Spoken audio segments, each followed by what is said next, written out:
Ayat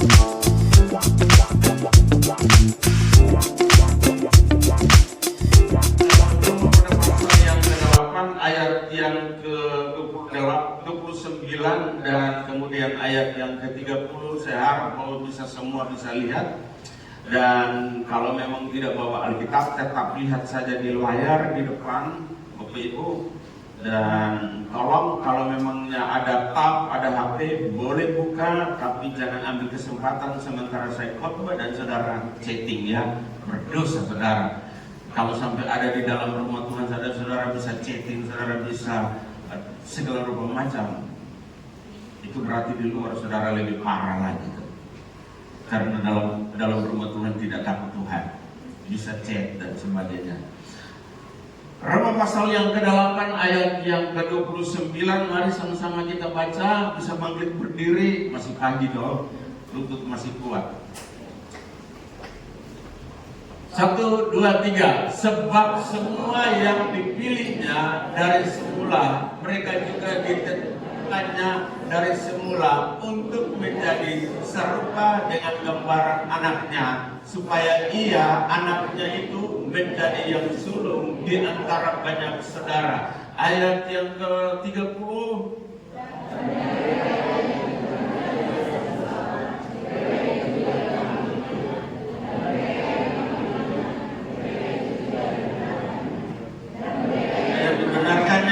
Mereka itu juga yang dimuliakannya.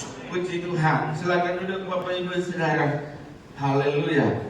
Nah, mari kita akan lihat dan saya akan bicara pada pagi hari ini tentang fokus iman kita adalah menjadi seperti Kristus.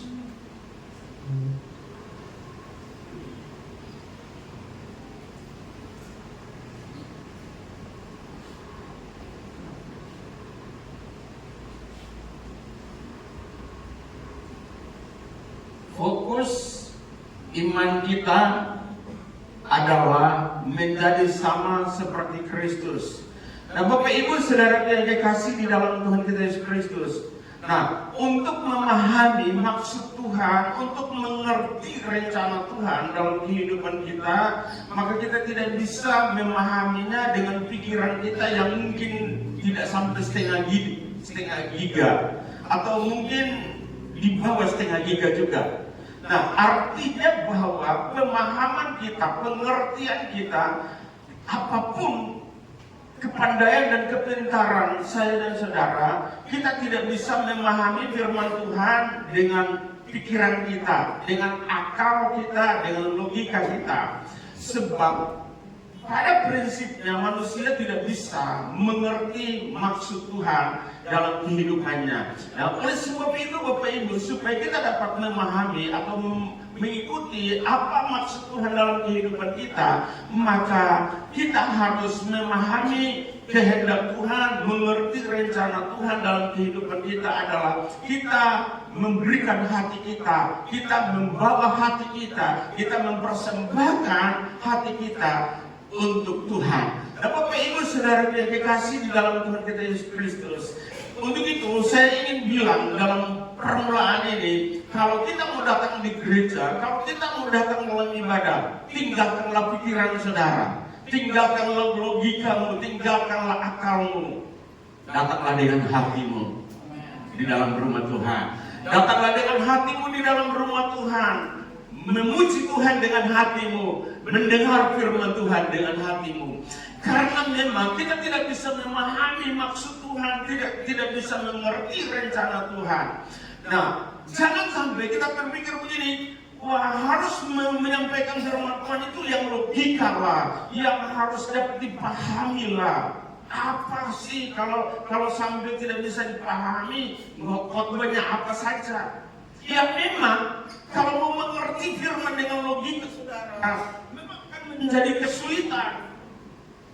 Dan kalau engkau datang di dalam gereja, datang di dalam ibadah dengan pikiranmu, dengan logikamu, dengarkan baik, engkau tidak akan dapat menerima sesuatu yang baik yang Tuhan akan berikan kepadamu. Karena firman Tuhan itu tidak bisa dimengerti dengan pikiran saya dan saudara. Kita tidak bisa mengikut Tuhan dengan pikiran kita, tapi kita harus mengikut Tuhan dengan hati kita. Walaupun mungkin kita tidak mengerti, terima saja apa yang Tuhan katakan. Setelah saudara menerima apa yang Tuhan katakan kepadamu, baru engkau akan mengerti apa yang Tuhan maksudkan bagimu. Jangan tunggu sampai kita mengerti firman baru kita mau taat. Tapi taatlah baru kita akan mengerti. Saudara yang dikasih di dalam Tuhan kita Yesus Kristus, jadi fokus iman kita menjadi seperti Kristus adalah supaya Bapak Ibu Saudara kita harus memahami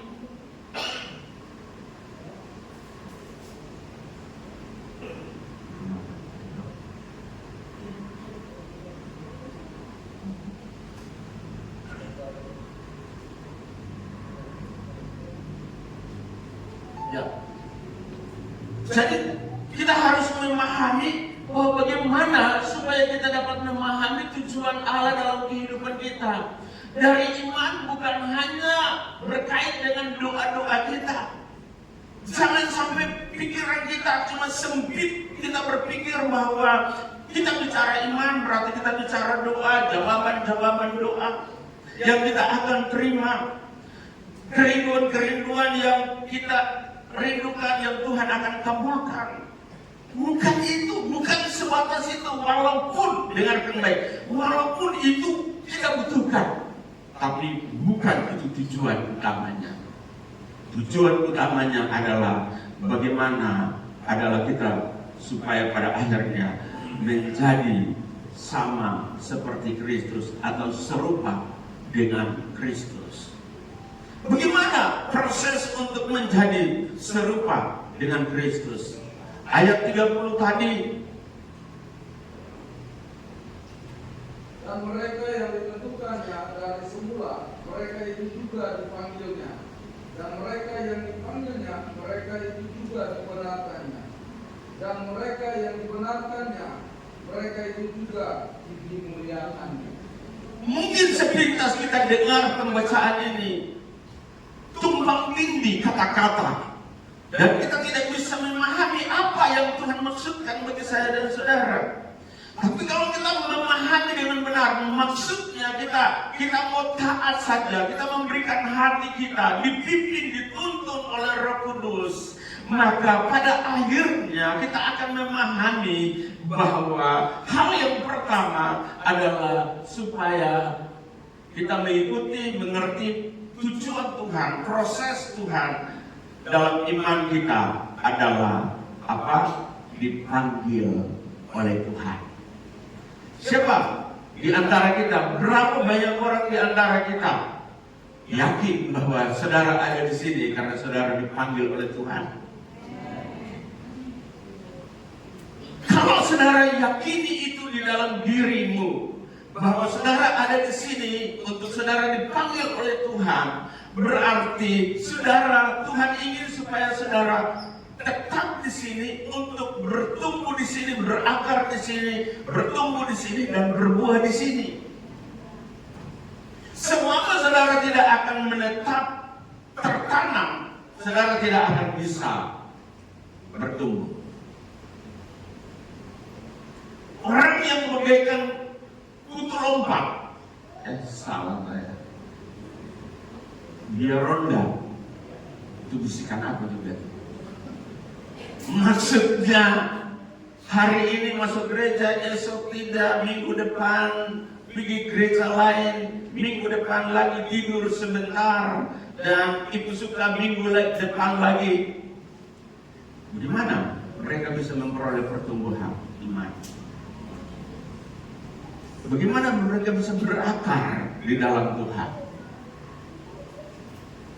Orang yang seperti itu, sedikit tantangan datang, sedikit cobaan datang, mereka mudah untuk tawar hati, mereka mudah untuk kecewa, mereka mudah untuk mundur. Tapi saya yakin orang yang tertanam di dalam hadirat Tuhan, orang yang tertanam di dalam pengajaran, dia tidak akan mudah. Apalagi sekarang saudara, dengan YouTube yang mudah dibuka dan gampang sekali kita terhasut dengan berbagai pengajaran-pengajaran yang tidak sesuai dengan Alkitab. Banyak pendeta yang racik uang, ikut maunya mereka. Mereka pikir mereka sementara berkenan kepada Tuhan, tapi mereka sementara menghasut banyak jemaat. Why? Karena memang mereka adalah pengkhotbah YouTuber dan mereka tidak bertanggung jawab kepada jemaat, jiwa-jiwa yang ada di dalam jemaat. Itulah sebabnya mereka mengikuti keinginan dan hawa nafsu mereka. Kenapa? Mereka makan dari YouTuber.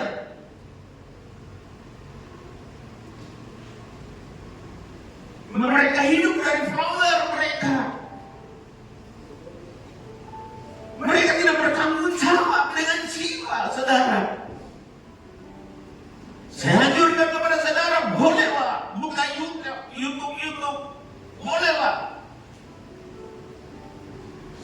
Bolehlah buka Snap, bolehlah buka apalagi TikTok. Dengar, tapi hati-hati.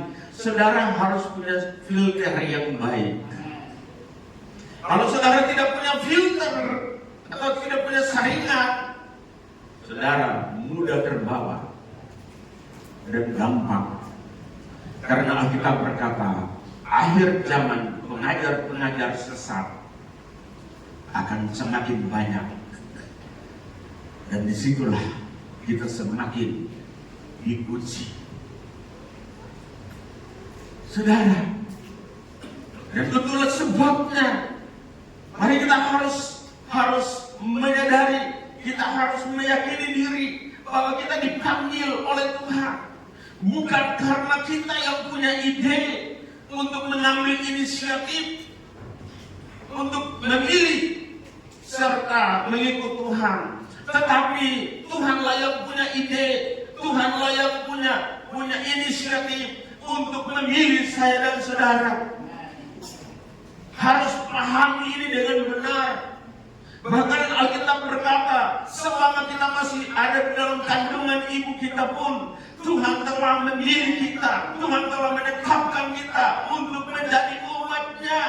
Sehingga Alkitab berkata, yang dulu jauh sekarang menjadi dekat, yang dulu bukan umat sekarang menjadi umat-Nya yang rajani, bangsanya yang kudus, umat kepunyaan Tuhan. Untuk itu janganlah cemarkan dirimu dengan berbagai hal yang datang, memberikan tawaran-tawaran yang hanya sepintas, yang hanya menyenangkan pendengaran saudara, yang hanya menyenangkan keinginan hati saudara.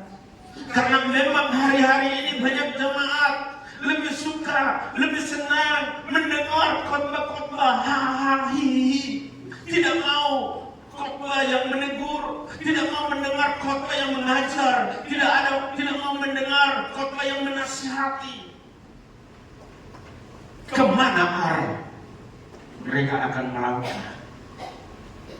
Makanya tadi kita nyanyi, dengar dia panggil nama saya. Saya ragu saudara bahwa kita menyanyi, dengar dia panggil nama saya. Tapi jangan-jangan pada akhirnya kita tidak bisa jawab iya.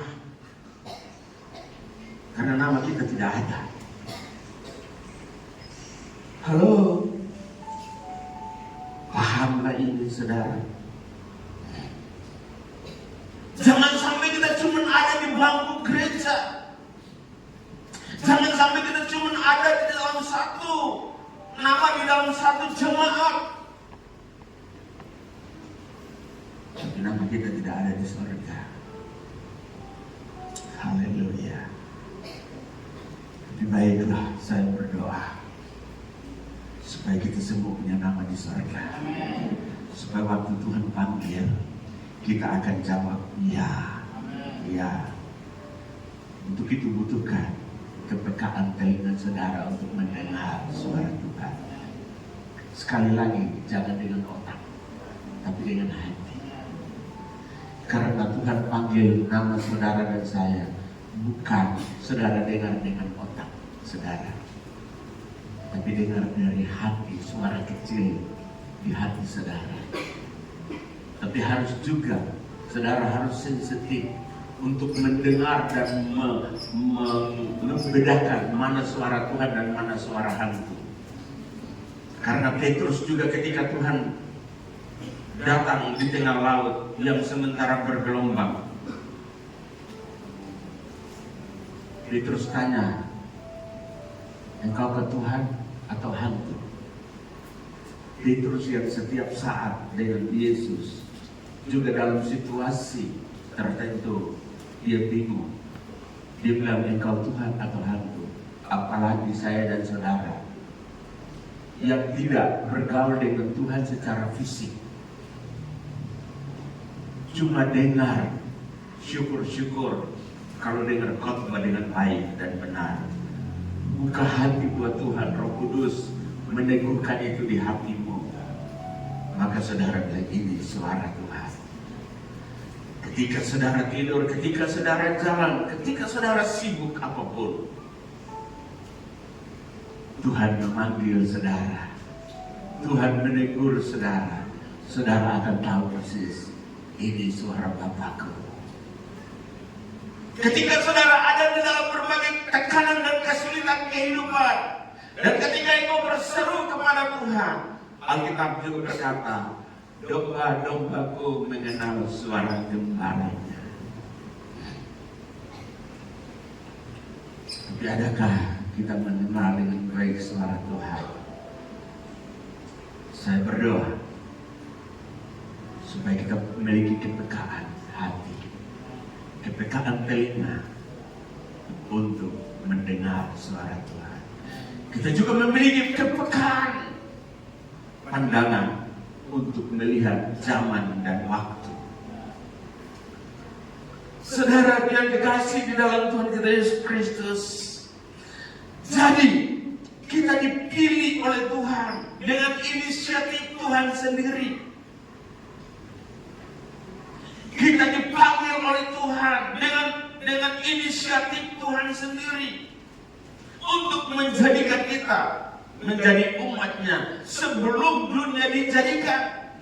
Nah, cara panggilan Tuhan itu unik bagi saya dan saudara.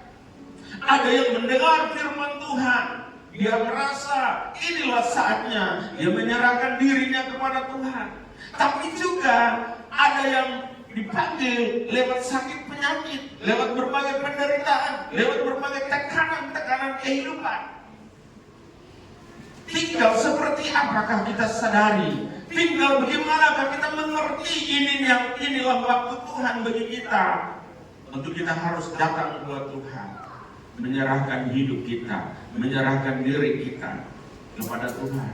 Ada yang cuma dengar lagu, dengar pujian, dengar penyembahan, mereka bisa hancur di hadirat Tuhan, mereka bisa mengalami kuasa Tuhan. Disitulah mereka menyerahkan diri kepada Tuhan. Begitu Alkitab berkata, ketika engkau mendengar suaranya, janganlah engkau keraskan hati. Itu adalah hari keselamatan bagimu. Jangan undur-undur waktu bagi Tuhan. Mungkin karena saudara rasa saudara masih kuat, mungkin karena saudara rasa saudara masih mampu, nanti saja dulu. Waktu Tuhan adalah waktu yang tepat, dan pergunakanlah waktu Tuhan itu dengan waktu yang tepat.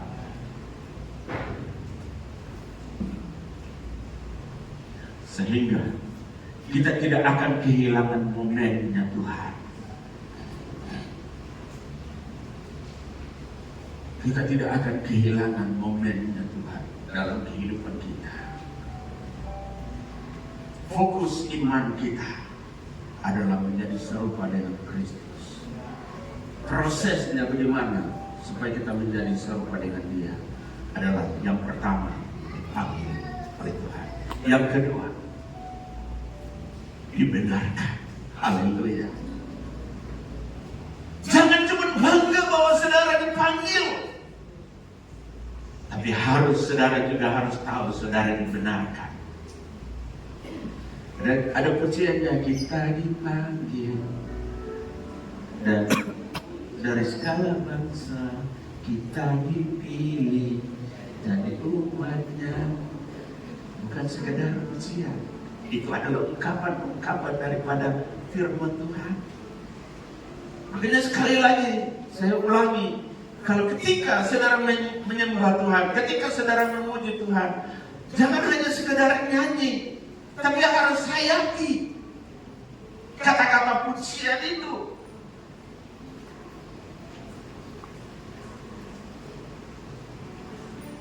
Sehingga saudara tahu benar dan saudara tahu dengan pasti bahwa saudara dipanggil.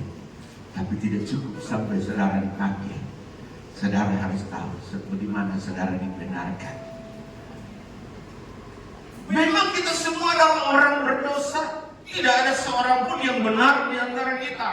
Kita adalah semua orang berdosa. Tapi Tuhan memanggil kita, atau Tuhan memilih kita dan memanggil kita supaya Dia membenarkan kita. Alkitab berkata, kalau Dia yang membenarkan kamu, siapakah yang mendakwa kamu?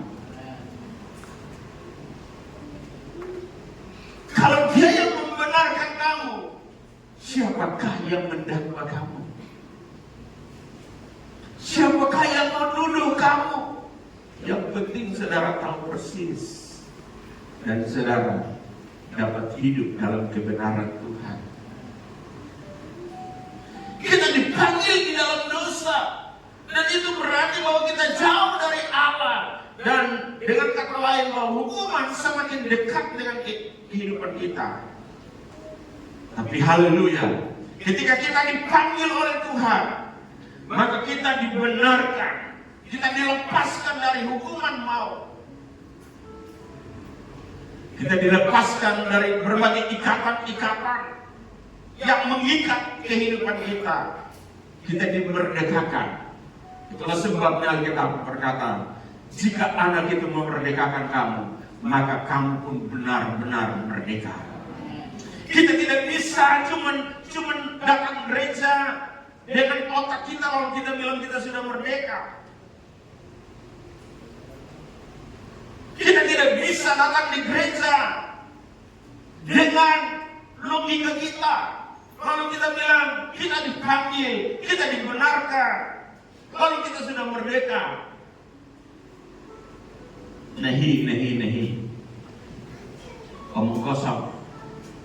Dan banyak orang berretorika buat Tuhan hari-hari ini. Mereka cuma membangun kehidupan agamawi, tapi mereka tidak membangun kehidupan takut akan Tuhan. Tuhan tidak butuh orang yang agamawi. Tuhan tidak butuh orang yang pintar hafal Alkitab.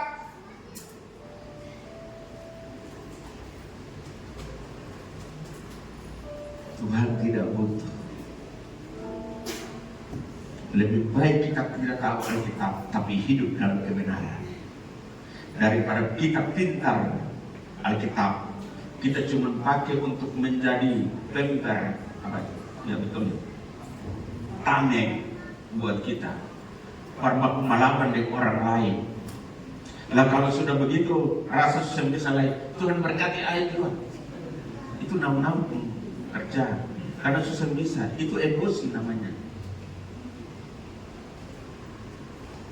Model orang yang begini Tuhan tidak perhitungkan. Kenapa? Tuhan tidak perhitungkan.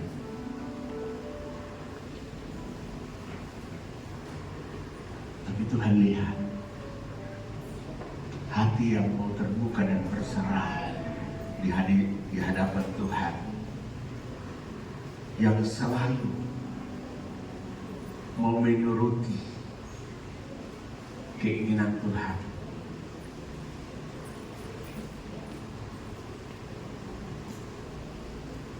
Jadi kita lihat bahwa langkah berikut yang dikerjakan Kristus setelah Tuhan memanggil kita adalah Dia membenarkan kita karena iman kepadanya. Iman yang bagaimanakah yang membuat Tuhan membenarkan kita? Iman itu harus sesuai dengan tindakan, dan tindakan itu harus selaras dengan iman atau pengetahuan kita.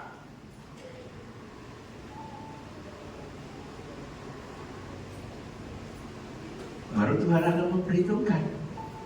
Abraham berjalan dalam ketaatan, maka Tuhan memperhitungkan ketaatan Abraham menjadi kebenaran.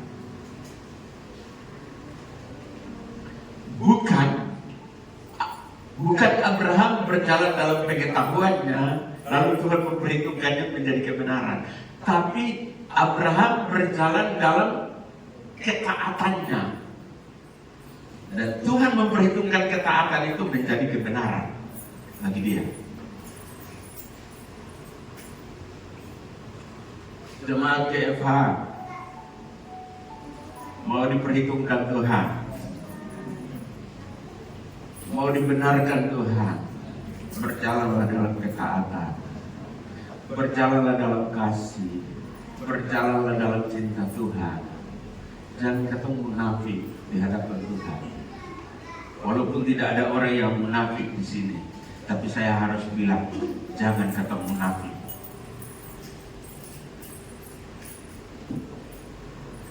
Saya tidak bermaksud bilang kata itu untuk menuduh siapapun. Tapi saya lagi mengajar, saya lagi menasihati. Dan kalau saudara ada di situ, itu berarti itu menjadi teguran buat saudara.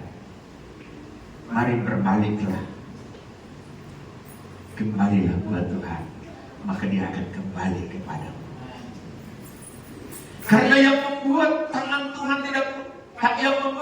Tuhan beda untuk tidak bisa diulurkan kepadamu untuk ketika engkau minta tolong, dan yang membuat wajah Tuhan berpaling kepadamu dan tidak mau mendengar seruanmu adalah kejahatanmu dan kejahatanku. Itulah sebabnya sering kita doa, tapi Tuhan tidak jawab. Kenapa? Mungkin juga karena banyak hal yang kita buat yang tidak menyenangkan hati Tuhan, yang membuat Tuhan menyembunyikan. Kenapa? Tuhan takut dengan kita kah? Lalu Tuhan menyembunyikan wajahnya? Tidak. Tuhan jijik melihat wajah kita.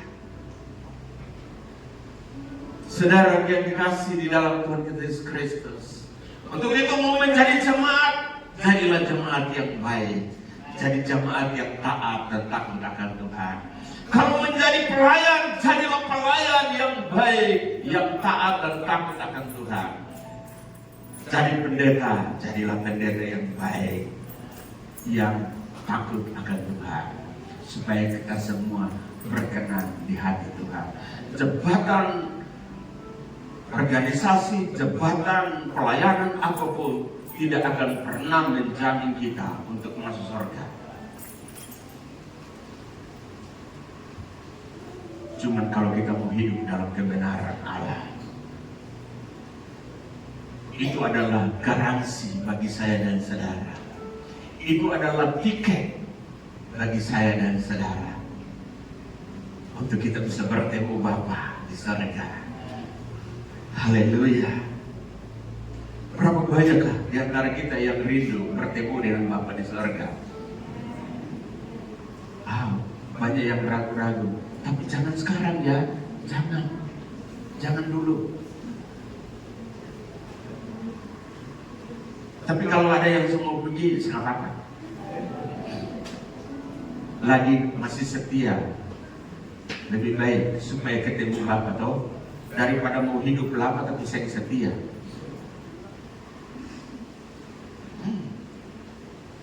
Karena bukan langkah awal yang menentukan, langkah akhir yang menentukan. Kadang-kadang saya sengaja dengan ibu, saya bilang begini, senang ya kalau apalagi kalau ada orang yang meninggal, tenang-tenang diam-diam dengar lagi meninggal. Apalagi kalau kita lihat YouTube video pendeta yang lagi khotbah langsung hati bilang begini, iya ya, ibu bilang begini, Alsu gila. Saya apa? Kan masih muda, supaya lebih bisa kawin lagi. Dia bilang begini ya, makanya Alsu gila. Iya, kita tidak tahu ujung akhir dari hidup kita. Saudara, jadi buat saya, mati hari ini, mati hari esok, sama saja.